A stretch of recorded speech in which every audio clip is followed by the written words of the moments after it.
find the beauty goes much deeper once you get to meet her. She's a Mona Lisa.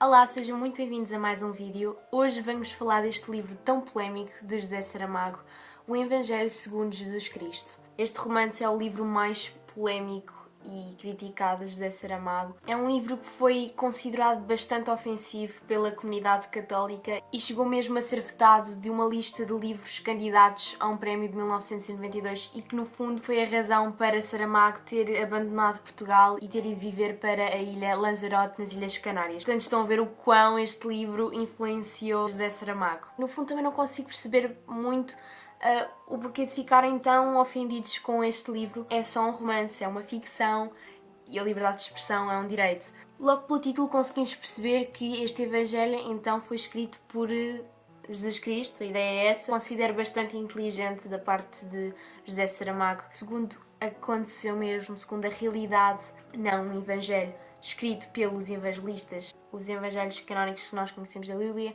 mas sim um evangelho escrito pelo próprio que viveu a vida que os outros tentaram contar. A ideia é mostrar aquilo mesmo que acontecia na época e a realidade da possível vida de Jesus Cristo. A priori nós já sabemos que José Saramago era ateu. Já conseguimos imaginar um bocadinho para que lados é que isto vai, quais são as críticas, para onde é que este livro pode ir, mas é bastante interessante porque ele pega mesmo nas várias etapas da vida de Jesus e modifica algumas, critica, há imenso sarcasmo, há imensa crítica e é um livro bastante profundo nesse aspecto. A ideia foi mesmo humanizar Jesus Cristo, mostrar o quão pecador ele é, ele alude até mesmo à relação que ele teve com Maria Madalena, que mais tarde depois também foi pegada esta ideia pelo Dan Brown, como vocês sabem, um livro que eu falei, está ali, que eu falei num dos vídeos que também vou deixar aqui em cima. Esta ideia que possa ter havido então uma relação entre os dois é explorada neste livro e é concretizada. Nós temos um Jesus pecador, um Jesus humano, um Jesus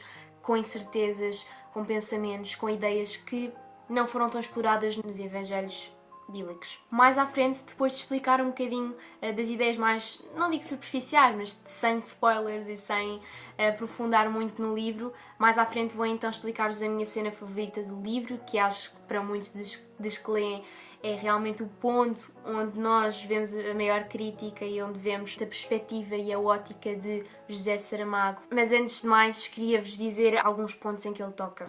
Nesta história vemos então um Jesus Cristo muito humano, um Jesus Cristo que luta para se compreender a si mesmo, que também é muito comum dos humanos, não é? Que procura compreender se chega mesmo a revoltar-se contra Deus. Tem muitas incertezas, é pecador, temos um diabo que se arrepende, temos um diabo que é um pastor, que é justamente aquele anjo que irá dizer a Maria que está grávida. Achei muito interessante mais para a frente, quando é a altura de receber os 3 reis magos, que eles em vez de trazerem coisas insignificantes para o bebê, trazem produtos básicos e necessários muito mais úteis do que aqueles que são então na Bíblia.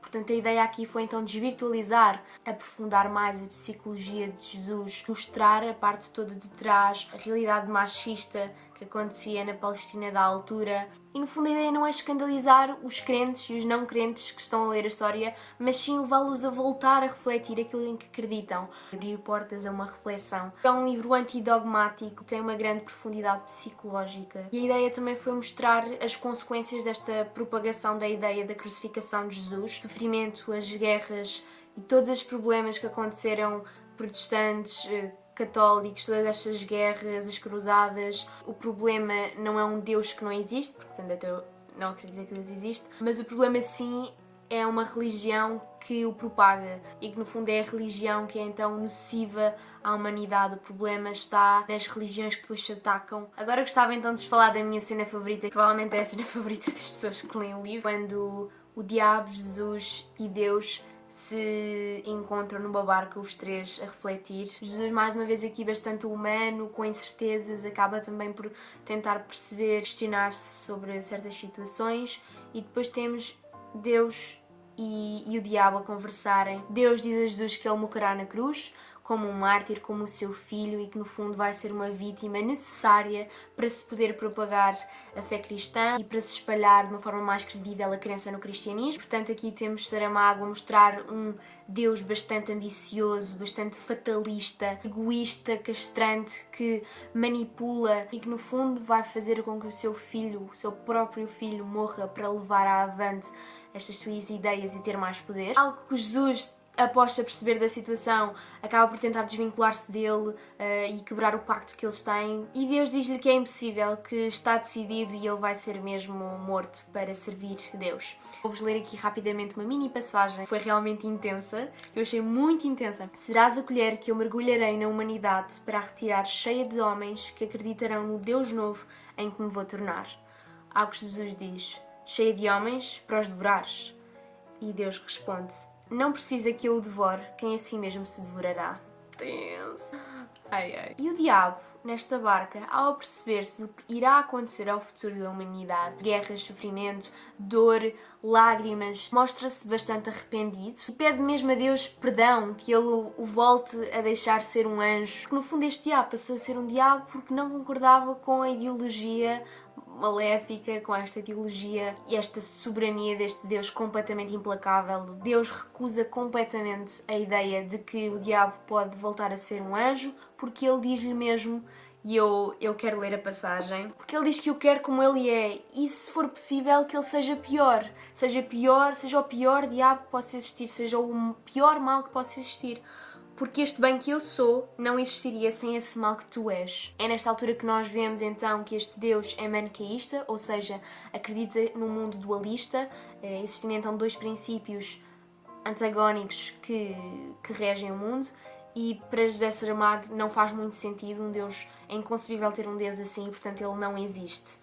E se não existe, é ateu. Foi uma cena bastante intensa porque dá-nos completamente asas a refletir mais sobre o tema da religião. Considero realmente um livro bastante importante. No fundo, José Saramago explorou uma ideia, um ponto de vista que muitos também já pensamos, que a própria filosofia também já explorou, do gênio maligno, mas que aqui neste caso ele chega a mostrar que é inconcebível o gênio maligno e portanto Deus não existe. Força também a ideia que é um livro não só para quem não acredita, mas também para quem acredita, ainda que consiga de certa forma perceber porque é que foi criticado, porque está a atingir completamente aquilo que foi escrito na Bíblia, mas é uma ficção, é uma opinião que deve ser respeitada, deve ser lida, compreendida, não devemos só pensar naquilo que acreditamos e tentar também explorar outros pontos de vista diferentes, e que eu decidi trazer.